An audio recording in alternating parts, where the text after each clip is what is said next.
Go ahead. Thank you. Returning to Gaza, what is the U.S. understanding of what Hamas is willing to concede on disarmament?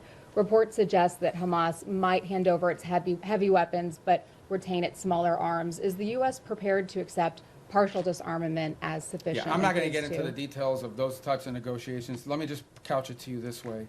Everyone wants peace. No one wants a return to a war.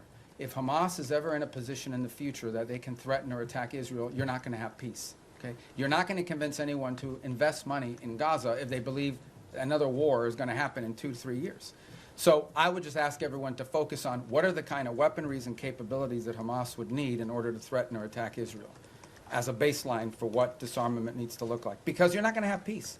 If 2 years from now Hamas is launching rockets or killing Israelis or carrying out, God forbid, another 7th of October type terrorist attack and so forth, you're not going to have peace. So who's going to invest in a peace? Who's going to invest in rebuilding a place that's going to get destroyed again in a future war? So that's why disarmament is so critical. Now, what that entails, we're going to leave that to the technical teams to work on. It would have to be something, obviously, that they're willing to agree to, that our partners can push them and pressure them to agree to. It also has to be something that Israel agrees to. In order for that to work, both sides have to agree on it, and we need the space to do it. But that's the way to think about it, okay? You cannot have a Hamas that can threaten Israel in the future. If they can, you won't have peace. So that's the goal.